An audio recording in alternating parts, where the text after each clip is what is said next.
Assalamualaikum warahmatullahi wabarakatuh. Nama saya Iksan Praba, PJ Biji PDAT. Kami sedikit ingin curhat sama Bapak mengenai Babin Kamtipmas. Mengingat luas kecamatan Indraya ini memang cukup luas dengan jumlah desa 35 desa. Kami melihat ada beberapa kegiatan yang memang dilaksanakan di kecamatan Indraya ini mungkin berbarengan. Ada karena berbarengan ini Babin Kamtipmas yang ada di Polsek kita ada satu personil ini sampai 8 desa, Pak. 6 sampai 9 desa. Jadi kami di sini lihat dan sedikit menyarankan ke Bapak untuk lebih efektif dalam kegiatan yang dilaksanakan di desa-desa. Alangkah baiknya satu personil Babin Kamtipmas itu satu Babin Kamtipmas 3 desa begitu, Pak. Bukan apa, kami cuma ingin meminta berhubung di Polsek Indraya ini memang luas daerahnya. Dan harapan Polri bukan hanya satu desa, bukan 3 desa, satu Babin. Harapan Polri itu satu desa, satu Babin. Malah di Jakarta sekarang ada polisi RW, polisi RT di Jakarta. Karena dengan jumlah penduduk memang kurang ideal untuk satu desa, apalagi ada berapa desa Pak sini Pak? 35. Untuk Indraya, ini timur 13, berarti 48 desa, berarti idealnya adalah 48 Babin Kamtipmas, Pak. Cuman kalau seandainya seideal misalnya di Bago itu ada 2 kecamatan, 45 dan sekian-sekian, berarti anggota Bago itu harus ada, perkiraan saya sekitar 80 orang minimal. Indraya juga 80 orang minimal. Nah, inilah keadaan yang kita alami. Mengenai Babin tadi, harapan saya juga adalah satu desa, satu Babin. Tapi apa daya Pak, anggota saya tidak cukup. Anggota saya cuma 500. Pak Babinsa juga maunya begitu. Ya Pak Babinsa ya, capek juga dia, putar sana, putar sini segala macam. Karena anggota kita juga agak terbatas. Pak Babinsa alhamdulillah di Indraya udah bagus. Nah, jadi itulah Pak, sinergitas perlunya itu tadi. Jadi Pak Babinsa dengan Pak Babin itu nanti bekerja sama, Bapak bisa menyampaikan keluhan kepada Pak Babinsa, nanti Pak Babinsa bisa bermasalah hukum, bisa berkoordinasi dengan Pak Babin Kamtipmas. Itulah yang digaungkan oleh Pak Panglima dan Pak Kapolri, itu sinergitas Pak. Jadi kalau Bapak nanti nggak melihat anggota polisi, bisa melalui telepon, bisa mengeluh kesahkan kepada Pak Babinsa. Karena itu kekurangan kita personil ya harus kita tutupi dengan ini Pak, dengan teknologi dan lain. Makanya Bapak, kalau seandainya ada masalah apapun nanti karena kekurangan personil kami, dengan teknologi yang ada tolong sampaikan ya Pak ya. Jadi kalau harapan Bapak untuk 3 desa, 1 Babin Kamtipmas, harapan saya 1 desa, 1 Babin Kamtipmas. Tapi apa daya saya, karena anggota saya tidak mencukupi. Pak, saya kasih PNG Pak, kasih PNG di kecamatan Indraya. Oh, pulang kecil? Kecil juga, PJ Pak. Jadi selama ini ada beberapa desa yang ada di kecamatan Indraya ini, pada saat penetapan BLT ini, dia yang dia salahkan kecamatan Pak. Kecamatan, malah saya pernah dimaki di tempat orang ramai. Kita urusan orang kecamatan, uang gabung, kita sudah sarankan bersama dengan Babin Kamtipmas turun ke lapangan sesuai dengan aturan yang sudah ditetapkan oleh Kemendes Pak. Jadi pada saat ditetapkan di desa, kembalinya jatuhnya ke kesalahan ke kami ini Pak. Jadi saya ini. Jadi Bapak kasih PMD dan dan sekarang PJ kecil bisa menyampaikan. Kan Bapak sekarang bisa menentukan, udah jadi kecil kan ada tolak ukur orang miskin tidak miskin. Tinggal tolak ukur saja, mana yang miskin, mana yang enggak, mana yang miskin, mana yang enggak, diusulkan. Jadi kalau seandainya dia merasa orang miskin, ternyata dia kaya, kita cek rumah yang mana, kita cek sama-sama. Karena bantuan sosial itu kan punya keterbatasan juga. Maksud dan tujuan bantuan sosial tersebut adalah bagaimana yang tidak mampu bisa melangsungkan hidupnya. Kalau bapak kita dimaki, jangankan bapak, Kapolres saja kadang-kadang dimaki kok. Ya memang sudah ini. Kalau dimaki, alhamdulillah. Kenapa? Dapat pahala. Itu aja. Jadi jangan khawatir. Tapi karena bapak sudah jadi PJ, laksanakan itu dengan sebaik-baiknya. Ya nanti saya cek nih, tiba-tiba datanya orang kaya dapat, nah, berarti bapak tidak bekerja. Karena 114 KK itu Pak, satu hari insya Allah saya bisa menentukan mana yang miskin mana tidak. Satu hari aja, dari pagi sampai sore selesai, insya Allah. Dan kalau seandainya seluruh Pak Kecil dan datuk lah yang di Aceh ini bekerja menentukan orang miskin yang miskin, yang kaya, insya Allah Pak tidak ada konflik. Karena real. Yang jadi masalah adalah orang kaya dimasukkan, entah saudara siapa, itu tidak boleh. Pada saat kita menentukan itu, kita tegak lurus Pak. Kita tegak lurus ke aturan, dan ada Allah yang nanti yang melihat kita sendiri. Ingin menyampaikan curhat pada hari ini Bapak Kapolres, yang bahwa pelaksanaan ini bukan hal yang baru, sudah lama. Desa di Aceh ini itu ada resah yang dinamakan ya. Dalam hal ini banyak yang sudah kita tangani, masalah-masalah di bidang hukum adat di desa sudah kita selesaikan. Cuman karena ini sudah sifatnya modern, yang keinginan dulu hari ini sudah menjadi kebutuhan, alat komunikasi. Banyak hal-hal yang terjadi hari ini di media sosial itu orang kadang-kadang kemarahannya ditulis, sehingga terjadilah kesenjangan di desa. Di Facebook nanti ada yang diupload foto atau tulisan-tulisan yang tidak menyenangkan. Jadi akhirnya tambahlah hari ini permasalahan.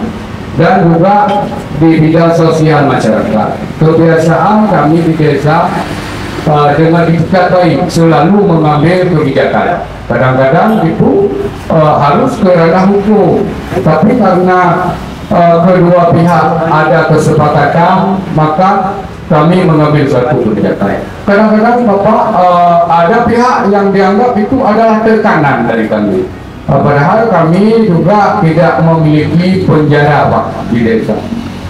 Cuma kami ada ancaman sosial bila mereka tidak mau mematuhi aturan-aturan desa, maka kami kucilkan mereka di desa Pak. Sehingga apa kepedulian kami, mungkin dia kalau meninggal hanya 1 hari kami yang berkunjung, selain itu tidak lagi Pak. Maka di desa mereka agak sedikit takut kepada kami. Untuk pertanyaannya itu sudah saya alami pada saat masa masih kecil, pada saat almarhum bapak saya jadi datuk, yang gajinya Pak Datuk itu entah 3 bulan sekali, 6 bulan sekali, 3 bulan sekali, kadang-kadang 6 bulan sekali, dengan angka kalau tidak salah saya 60.000 atau berapa dulu 1 bulannya. Jadi almarhum bapak saya itu sambil jadi kecil, sambil jualan. Pagi-pagi subuh, habis subuh jual sayur. Pergi ke pasar jual sayur Pak. jualan sayur, kemudian jual ikan, bawa pulang ke rumah. Habis itu setelah jual ikan, bawa sayur, sambil jalan kasih sayur, habis subuh berangkat ke pajak, ya namanya pajak, pulang jual sayur, kemudian habis jual sayur taruh di gede, mama saya jualan, kemudian bapak almarhum abah tuh pergi ke kantor, kebetulan waktu itu PNS, nanti pulang lagi bawa beras pak. Jadi sudah dialami itu. Jadi kalau saya melihat permasalahan bapak, kita ini, almarhum bapak saya itu dulu itu waktu zaman konflik juga pernah didatangi lah pajak Nanggro. Ya kebetulan pada saat itu entah orang itu tahu entah tidak saya udah di Taruna atau belum, Allah. Nah almarhum bapak saya itu diminta uang. Kata almarhum bapak saya tidak punya uang. Waktu itu ada uang apa namanya, uang dari kecamatan ada pak ya? Ada dulu, ada kecamatan, ada. Uang dari negara juga ada pak dulu. Entah dana apa saya lupa. Bang Des ya. Iya betul Bang Des. Nah, Bang Des itu dulu itu almarhum bapak saya itu zaman dulu tuh masih ada namanya pemotongan loh pak. Cuman karena almarhum bapak saya tidak mau terlibat di situ, dipanggilnya Pak Imam, dipanggil beberapa orang desa dan lain-lain pak, kemudian tokoh masyarakat dan lain-lain, datang ke camat. Nih saya tanda tangan nih, lihat jumlahnya berapa. Nanti jangan saya terima uangnya, kalian hitung semua. Nih. Nah itulah bentuk transparansi pak. Yang penting bapak tidak berbuat salah. Kalau bapak berbuat salah, maka bapak takut mungkin kasih papan bunga salah. Nah, kalau bapak buat benar, bapak tabrak aja terus, nggak ada masalah. Saya tetap di belakangnya. Benar-benar salah. Itu pak. Mengenai perencanaan, itu adalah rumusan yang sudah dilakukan oleh peraturan pemerintah dan harus dilaksanakan. Karena perencanaan itu bagian dari administrasi dan lain-lain. Jadi ketentuan itu harus dilakukan. Tadi ada bapak mengatakan bahwa pembangunannya sudah saya bangun duluan, tapi kemudian dibatalkan. Berarti itu belum disahkan, Pak. Jadi jangan dilakukan. Itu namanya kerja sosial. Ikuti aturan main yang ada. Memang agak rumit, Pak. Aturan main agak rumit. Jadi bapak jangan bangun kalau seandainya belum. Nah kalau bapak bangun duluan, ada beberapa hal kata-kata tanda kutip ada apa atau apa adanya. Kalau saya melihat itu pak, jadi insting saya itu langsung bergerak pak. Enggak tahu. Sebentar pak ya. Nah itu perencanaan. Intinya perencanaan. Nah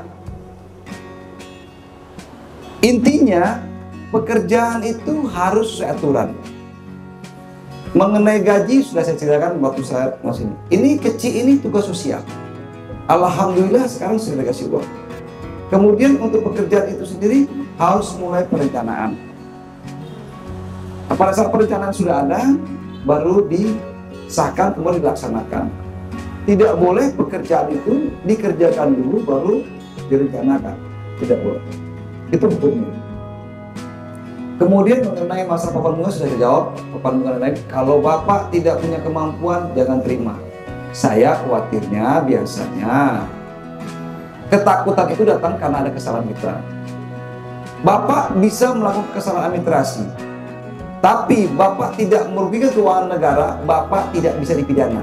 Unsur korupsi adalah barang siapa dengan sengaja melanggar hukum, melawan hukum, dan merugikan keuangan negara. Dua saja unsurnya, Pak. Melawan hukum dan kerugian negara. Melawan hukum berarti bapak tabrak aturan. Kerugian negara berarti ada kerugian negara.